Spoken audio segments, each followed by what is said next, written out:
Halo tipster, ketemu lagi kita ya di channel kita Tips Technopreneurs Innovation by Zahejo. Tipster, hari ini saya menggunakan baju yang berbeda dengan sebelumnya karena baju ini punya kenangan sendiri, dan baju ini juga sengaja saya pakai ya karena berhubungan dengan tamu kita ya, guest kita yang hadir hari ini ya. Ini adalah baju ketika kita merayakan reuni ke 25 tahun angkatan kami, angkatan 85 masuk ITB. Ya, kebetulan saya jadi ketua panitianya, dan sengaja ketika saya tahu hari ini ada tamu teman seangkatan, saya sengaja mencari baju ini walaupun sudah berumur 15 tahun ya, dalam rangka untuk merayakan yang sekarang adalah 40 tahun angkatan 85 ITB. Hari ini hadir, sengaja saya undang ya, beliau tidak lain adalah Kak Andreas Pardianto. Selamat siang, tipster. Kak Andre, nah, saya panggilnya Kak Andre. Ya. Makasih sudah berkenan hadir Kak Andre. Ya, setelah sekian kali kita reschedule, akhirnya berhasil juga kita ngobrol-ngobrol di acara kali ini. Ya, Kak Andre ini adalah teman saya seangkatan. Beliau adalah jurusan Teknik Industri, saya jurusan Kimia, dan beliau saya bilang paripurna. Ya, kenapa paripurna? Karena lengkap sudah ya, keahlian beliau, profesi beliau, pendidikan beliau. Ya, dan hari ini beliau akan share dengan kita terkait dengan technopreneurship dan innovation. Baik Kak Andre, bisa ceritai Kak Andre pengalaman sampai bisa menjadi technopreneur seperti sekarang. Ya? Wah, terima kasih nih. Ya. Saya panggilnya Kak Uki karena kita waktu 15 tahun sama-sama 25 tahun. 25 tahun ya. 25 tahun jadi panitia, kita saling manggilnya jadi Kak ya. Kak Uki. Jadi sebetulnya kalau Kak Uki tadi sampaikan paripurna itu agak nyindir nih. Gitu, kenapa? Karena yang paripurna itu sebenarnya Kak Sauki, saya hanya mencontoh ya, aja. Memang begitu, kita selalu memuliakan tamu lah. Kembali ke pertanyaan Kak Sauki, bagaimana ceritanya saya menjadi technopreneur gitu ya. Jadi memang sejak kecil saya punya cita-cita itu menjadi pengusaha. Oh, oke. Jadi dari saya mungkin dari SMP SMA ya, kok jadi pengusaha itu kelihatannya bisa mengatur waktu sendiri. Gitu. Tapi saat-saat tahun 85-90 waktu itu kan belum ada startup, ya kan Kak Uki ya. Jadi saya juga nggak kepikir langsung lulus bikin perusahaan gitu, bikin startup. Kalau sekarang mungkin dibantu ada banyak ya. Kalau dulu itu saya berpikirnya bagaimana kalau saya magang dulu di perusahaan gitu. Jadi waktu itu kebetulan IT lagi berkembang. Jadi saya berpikir saya harus masuk ke perusahaan IT gitu.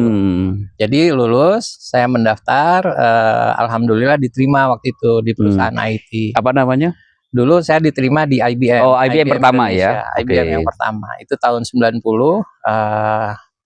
dan cukup lama juga ternyata. Berapa tahun dia? 11 tahun. Wah, luar biasa. Sebetulnya saya kan punya cita-cita jadi pengusaha, entrepreneur. Nah, harus magang. Saya pikir 5 tahun cukup gitu. Ternyata nggak cukup. Banyak sekali pelajaran yang harus dilengkapi ya. Betul, di IBM. Tapi setelah itu saya pindah ke Sun Microsystems. Teman-teman sekarang udah nggak ada. Sun Microsystems itu dibeli oleh Oracle, dan kemudian saya pindah lagi yang terakhir ke Microsoft. Dan tepat pada usia saya 40 tahun itu saya mengundurkan diri. Tadi pengalaman 31 perusahaan besar multinasional semua. Betul, ya. Multinasional, dan memang sengaja menjadi target saya untuk bekerja di yang bisa dibilang top tier-nya. Karena saya memang mau mengambil pengalaman dari sana. Pengalaman. Jadi itu yang menurut saya kalau kita bisa, kenapa tidak kita usahakan yang terbaik dari perusahaan-perusahaan yang bagus gitu. Jadi pernah di IBM, Sun Microsystems, dan Microsoft Indonesia. Sebagai apa waktu itu? di 3 perusahaan itu? Kalau di IBM itu mulainya dari trainee tentunya. Ya. Kemudian saya agak aneh sih waktu itu, saya ambil technical, jalur profesional untuk technical. Technical. Sebelum akhirnya pindah ke marketing. Ya, terakhir sih semacam territory manager untuk airlines transport industry. Jadi itu membawai airlines apa namanya, packaging ya, untuk pengiriman logistik. Kemudian pindah ke Sun Microsystem, itu menjadi division manager waktu itu di apa namanya, oil and gas dan government. Government juga. Nah akhirnya saya masuk Microsoft menjadi public sector director terakhir. Sudah level director ya. Nah tapi waktu enak-enaknya kerja, saya inget tuh, wah cita-cita saya bukan kerja terus nih, saya jadi harus pengusaha jadi pengusaha. Dan waktu itu sadar-sadar sudah usia 40, jadi untung sadar ya 40 ya. Kalau enggak udah nyaman ya, sudah comfort zone ya. Apalagi sudah level director ya. Betul banget. Nah, apa yang dapat dari pengalaman sebelum kita bicara tentang technopreneur, apa yang didapat dari belajar dari perusahaan asing tadi? Yang paling utama adalah mereka itu punya metodologi. Nah, perusahaan-perusahaan itu punya metodologi. Jadi kita itu belajar dalam metodologi yang mereka kembangkan, gitu. Nah, dengan metodologi itu sebetulnya kita memudahkan kita untuk mencapai apa yang kita targetkan. Apakah itu jualan atau perbaikan mesin atau katakanlah juga semacam community development. Karena di perusahaan besar itu tidak hanya technical ya, tapi ada juga semacam development, community development, kemudian juga ada marketing tentunya, karena semuanya ujung-ujungnya harus jualan. Nah, sekarang kita masuk kepada yang kedua nih, Kak Andre ya. Kak Andre, sebelum kita masuk ke technopreneurship, Kak Andre cerita dulu nih pendidikannya. Kenapa sih bilang paripurna gitu ya? Karena Kak Andre ini juga S1-nya di ITB jurusan Teknik Industri, kemudian ngambil S2 dan sudah S3 udah selesai. Udah selesai S3. Kemudian beliau juga mengajar ya di UI ya. Iya, paruh waktu ya. Silakan mungkin Kak Andre ceritakan tentang pendidikan dan kegiatan ngajar-mengajar. Belajar mengajarnya. Iya. Betul sekali Kak Oki, bahwa sebetulnya tidak terpikirkan pada saat bekerja itu harus belajar kembali gitu ya. Tapi pada suatu titik ternyata apa yang pengalaman yang didapat dari pekerjaan itu harusnya ada landasannya ya. Harus ada teorinya nih. Jadi setelah selesai semua itu, saya baru belajar sebetulnya. Jadi setelah selesai bekerja, sebelum atau sambil saya merintis, saya sekolah. Waktu itu ambil S2 di UI ya. Ambil jurusan apa? Manajemen UI, marketing. Karena dulu saya pikir semuanya berawal dari marketing. Harus jualan gitu ya. Karena yang jualan itulah cash flow-nya dapat gitu. Kalau nggak jualan nggak ada cash flow. Akhirnya saya ambil marketing, saya ambil strategic management. Strategi manajemen. Dan ternyata inline dengan apa yang saya kerjakan sebagai entrepreneurship gitu. Jadi banyak membantu, bahkan ilmu-ilmu yang didapat dari sekolah itu dalam melakukan pekerjaan sehari-hari. Gitu. Mungkin bisa saya ceritakan ya Kak Oki ya. Jadi seperti ternyata semuanya itu ya, salah satu teori itu ada namanya resource based value, RBV. Nah, bahwa semua yang kita usahakan, termasuk itu perusahaan maupun personal, itu berdasarkan apa yang kita miliki atau resource apa yang kita punya gitu. Nah, ternyata resource itu kan banyak ya, dan bermacam-macam. Nah, bagaimana resource itu bisa kita manfaatkan, itu ada 4 kriteria. Itu resource yang valuable. Valuable itu yang sesuai dengan apa yang kita kita inginkan ya, Iya, kita iya, butuhkan, iya. valuable. Jadi kembali sebelum ke sana, resource itu bisa ada yang tangible, ada yang intangible. Iya, iya. Jadi kalau tangible tuh misalnya aset ya, tanah, keuangan. Tapi sebetulnya banyak juga yang intangible, seperti pengetahuan, hak cipta, paten gitu ya. Iya, iya. Nah, itu kembali harus yang valuable. Kedua adalah yang rare. Rare itu jarang. Iya. Nah, kita harus punya resource yang unik, yang jarang, yang tidak semua orang punya. Yang berbeda dengan yang lain. Berbeda dengan Iya, iya. Yang ketiga adalah inimitable. Jadi tidak bisa ditiru.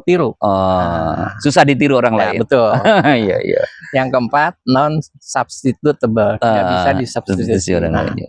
Itu yang saya dapatkan dari sekolah. Nah, itu saya ambil ke dalam perusahaan. Jadi seperti Kak Uki ceritakan, awalnya saya membuat perusahaan teknopreneur yang namanya Multi Informatika Solusindo, itu bekerja di dalam bidang self-service application, self-service kios. Jadi layanan mandiri, seperti kita ambil tiket antrian, kita ambil tiket kereta api atau pesawat, kita bayar tol, kita masuk parkiran. Nah, itu saya bergerak di situ, baik hardware maupun softwarenya. Tapi yang namanya teknologi itu berkembang. Sekarang layanan self-service itu mungkin bisa ditebak, masuk ke handphone. Oh iya, betul. Antrian kita ambil nomor di handphone. Handphone. Masuk tiket naik kapal handphone. Naik apapun di handphone. Artinya bisnis itu berubah. Disrupsi teknologi. Nah, itu terlebih pada saat pandemi. Pandemi itu orang jarang kemana-mana, bahkan nyentuh aja takut nyentuh layar, karena banyak self-service itu menggunakan layar sentuh.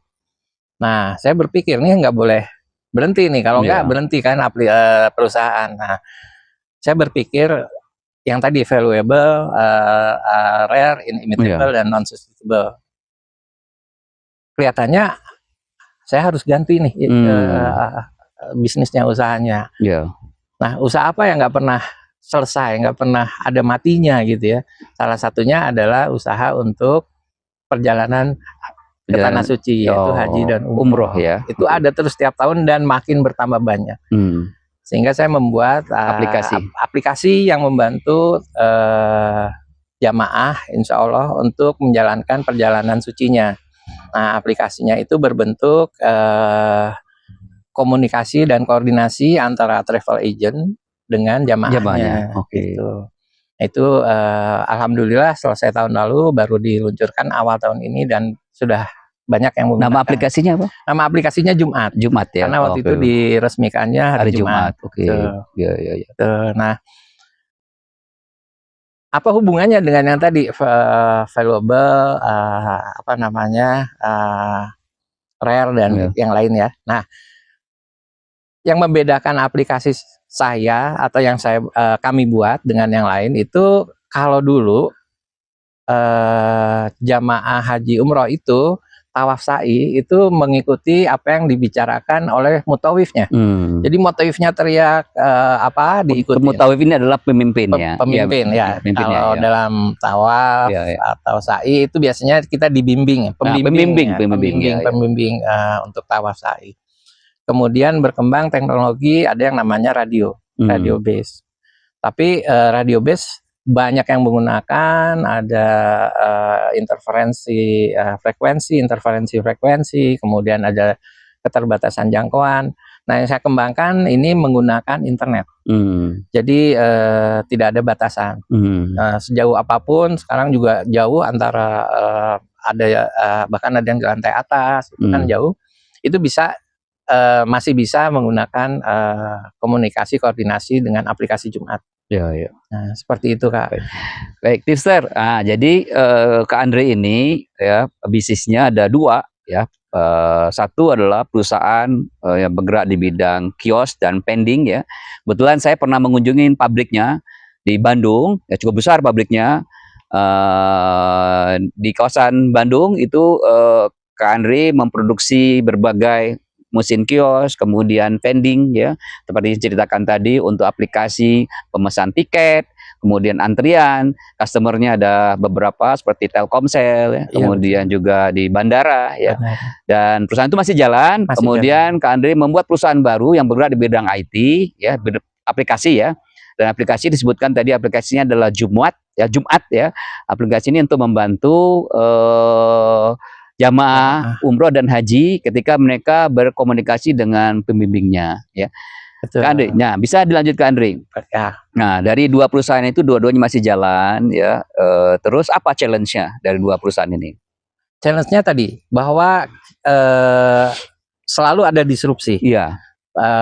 Baik itu dari kebutuhan maupun dari teknologi itu sendiri. Teknologi itu mendisrupt juga rupanya. Jadi challenge-nya adalah untuk yang self-service itu bagaimana bisa mengintegrasikan dengan teknologi mobile apps. Oke. Jadi misalnya kita ambil nomornya, antriannya di mobile apps, tapi kita mengambil fisiknya atau tiketnya itu di kios atau di vending ya. Betul. Nah itu yang challenge-nya sekarang seperti itu. Nah untuk yang aplikasi ini berkembang terus Kak. Jadi kita sudah memiliki beberapa fitur tambahan seperti fitur emergency, di mana kalau jamaah tersesat itu kita bisa menggunakan fitur panggilan SOS, panggilan darurat. Jadi yang saya kembangkan itu adalah aplikasi yang bisa di-download di mobile phone, baik Android maupun iOS. Dan di situ tidak terbatas pada komunikasi dan koordinasi. Jadi ada emergency, kemudian ada point of interest, misalnya lagi jalan-jalan ingin kalau di mana di Arab itu mungkin cari toilet gitu ya, penting. Nah bisa dilihat di situ mana toilet terdekat gitu. Atau cari restoran, mana restoran terdekat. Itu point of interest. Kemudian ada juga tracking bagasi misalnya. Nah itu kita sedang kembangkan juga. Termasuk kesehatan. Jadi mungkin kalau tipster udah tahu ya ada smartwatch untuk olahraga. Nah, bagaimana smartwatch itu bisa dimanfaatkan untuk memantau kesehatan jamaah? Itu juga menjadi challenge. Kak Andre kan sudah lama juga nih menjadi technopreneur ya.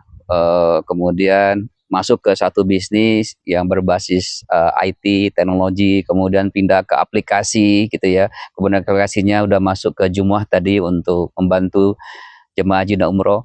Kira-kira apa lagi yang akan dilakukan untuk dikembangkan? Pastikan Kak Andre nggak puas dengan yang sudah sekarang ada kan? Betul. Nah,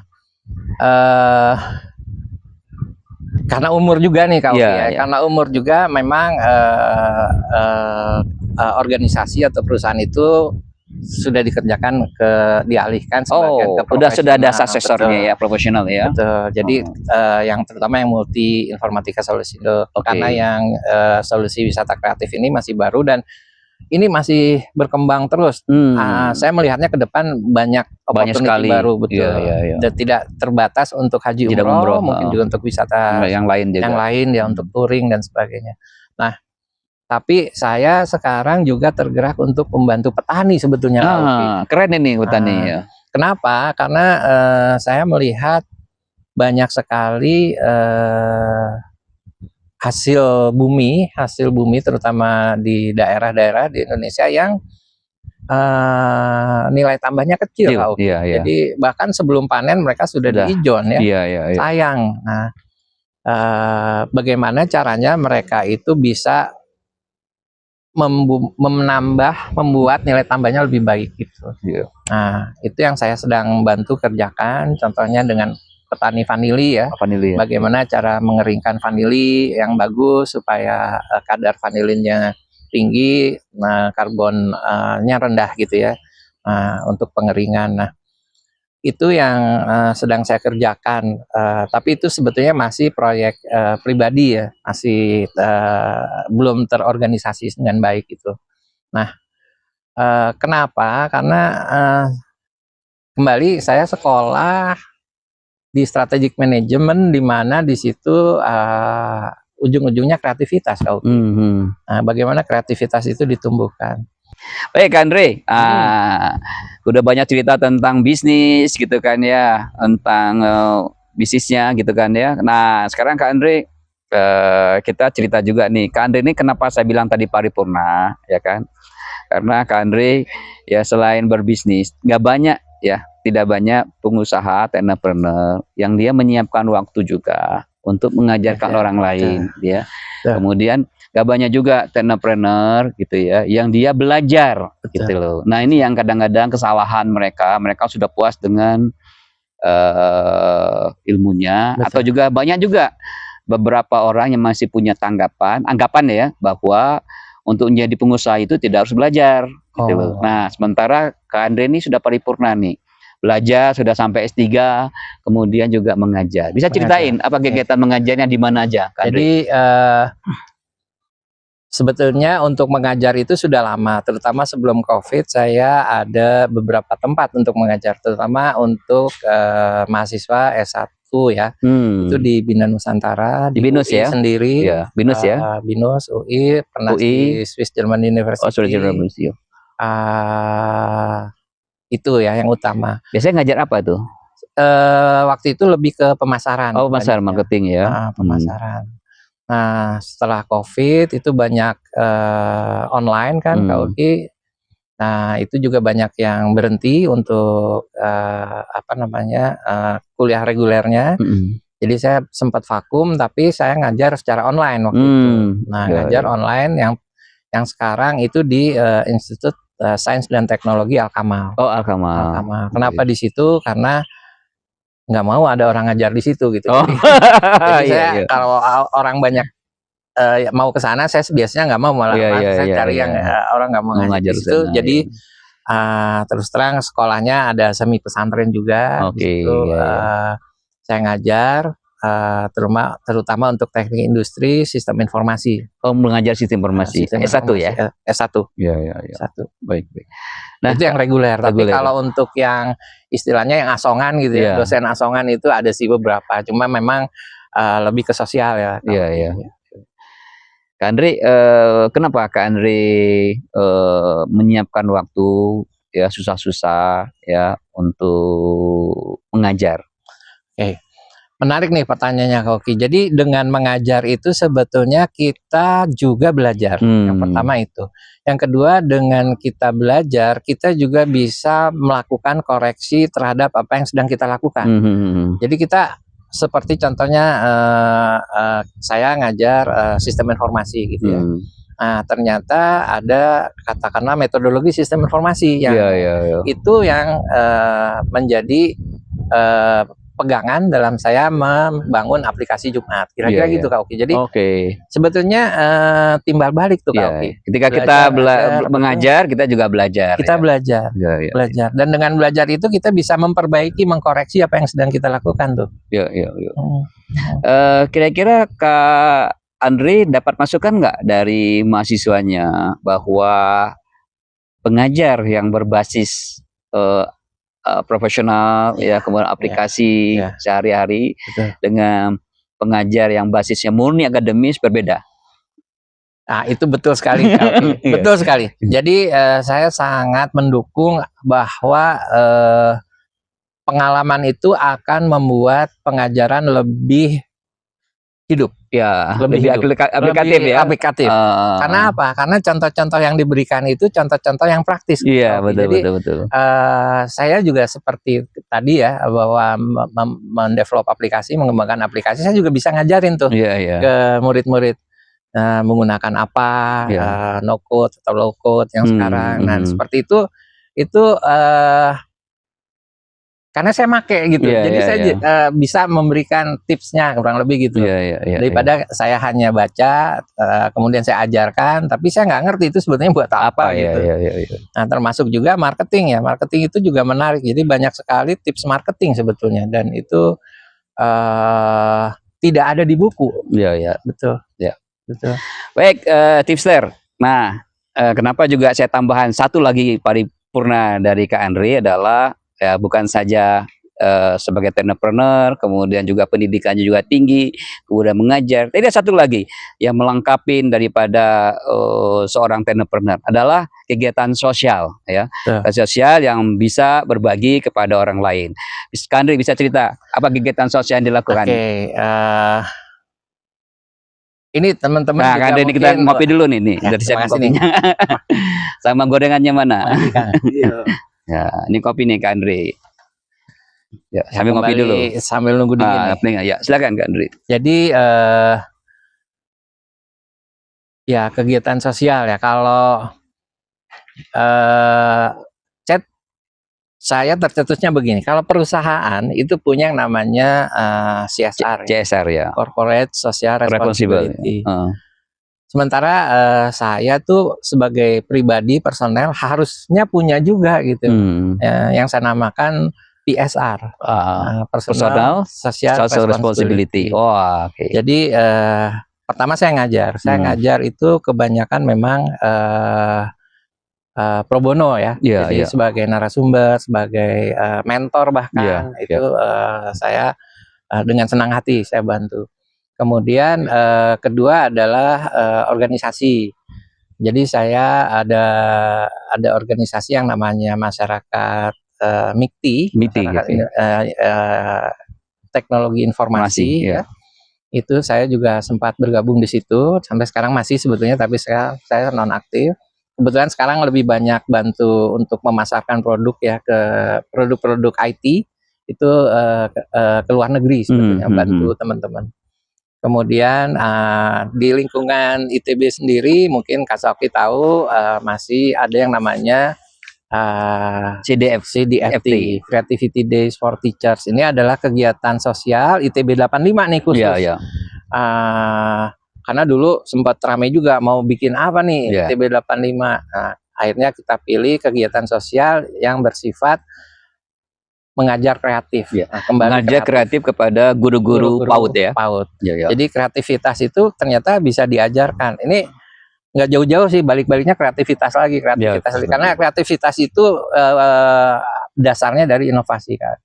Sudah berapa orang guru PAUD yang sudah di training ya di seluruh Indonesia? Workshopnya ini mengenai kreativitas menggunakan gerak suara dan gambar. Kebetulan narasumbernya teman kita juga, Kak Andi dan Kak Saritomo, itu apa namanya, suhu ya, di gerak suara dan gambar. Kita mulai tahun 2010 ya, betul ya, pas 25 tahun ya, betul. Jadi ya di situ kita mulai pas sampai saya jadi ketua. Nah, betul. Ini bajunya ya. Makanya saya manggilnya Kak Sauki karena di lingkungan PAUD itu semuanya kakak. Iya, betul. Nggak ada om atau tante. Jadi sampai terakhir kemarin Februari itu sekitar 14.000 mungkin 600 orang guru ya. 14.000 lebih ya, 14.600 guru PAUD seluruh Indonesia, di beberapa tempat di Indonesia. Ada 23 tempat. 23 tempat lokasi ya, kabupaten atau kota ya, yang sudah dilatih oleh Kak Andi dan Kak Andre, Kak Andi, Kak Tomo dan teman-teman yang lain ya. Creativity Days for Teachers ini juga sebagai apresiasi karena kita sudah bisa sekolah tinggi Kak, sekolah sampai di ITB, kita kembalikan ilmu yang kita dapat, tapi dalam bentuk kreativitas tadi, di mana kreativitas itu kita berikan ke guru-guru PAUD, pendidikan anak usia dini, dengan harapan mereka yang akan mengalirkan kreativitas itu ke anak-anaknya ya. Betul. Dan itu juga kita lihat kenapa, karena guru-guru PAUD itu yang kurang diperhatikan ya, lebih kurang diperhatikan daripada guru-guru jenjang pendidikan seperti SD, SMP, SMA. Mungkin pendidikannya sudah banyak gitu, sudah terstruktur, tapi guru-guru PAUD itu kami belum melihat pendidikan terstruktur seperti apa yang ditawarkan. Sementara guru-guru PAUD ini yang mendidik anak-anak usia emas. Usia emas itu anak-anak yang bisa dilatih, ditimbulkan kreativitasnya. Jadi anak-anak usia dini itu sebetulnya usia emas yang nanti tergantung tuh kalau di situ bagus, kreativitasnya ke depannya akan bagus. Dan guru-guru PAUD juga yang mungkin juga kurang banyak perhatian ya. Betul. Karena mereka pada dasarnya lebih banyak mereka mandiri ya, tidak digaji oleh pemerintah, sehingga mereka digaji oleh yayasan. Betul. Ya. Nah, bukan kebetulan sebetulnya. Jadi ini kegiatan ini juga didukung oleh Kementerian Pendidikan Nasional. Jadi didapat sertifikasi. Betul. Setiap guru yang ikut itu mendapatkan sertifikasi yang mempunyai nilai. Nilai atau KUM istilahnya. Nah, nilai itu bisa untuk membantu guru-guru PAUD naik jenjang. Jadi sertifikatnya dikeluarkan oleh Kementerian Pendidikan Nasional. Jadi kita kerjasama.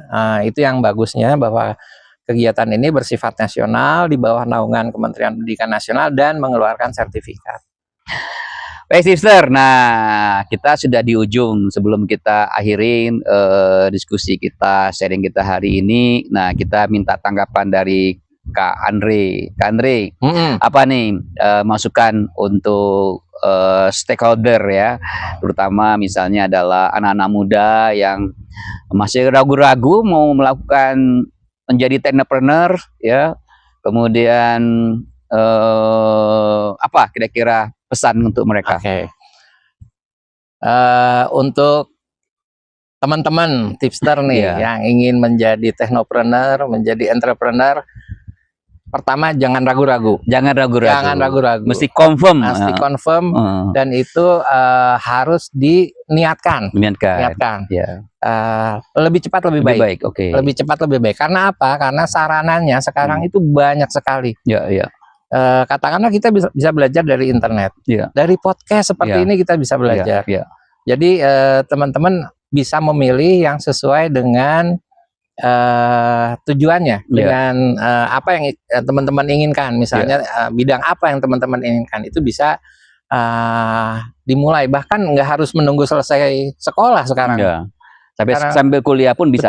Betul. Belajar kecil-kecilan sehingga nanti setelah selesai itu bisa langsung jalan ya. Jadi tidak memulai dari awal lagi. Apalagi di kampus-kampus sudah ada program inkubasi ya. Betul. Kak. Ada program inkubasi, ada program akselerasi ya. Ya, betul. Nah, bisa sendiri, bisa juga berkelompok sebetulnya. Jadi kolaborasi dengan temannya ya. Betul. Saling melengkapi. Jadi yang namanya usaha itu teman-teman ya, mungkin tips dari saya, tidak semua harus dilakukan sendiri. Tidak semua harus dilakukan. Contohnya nih, ini saya nyebut merek lagi ya. Apple tuh punya pabrik nggak sih? Apple tuh nggak punya pabrik tapi dia punya brand. Nah, brand itu yang dia bawa. Dia punya knowledge, pengetahuan, dia punya paten. Itu yang membuat Apple itu berkembang. Buatnya di mana? Di mana aja.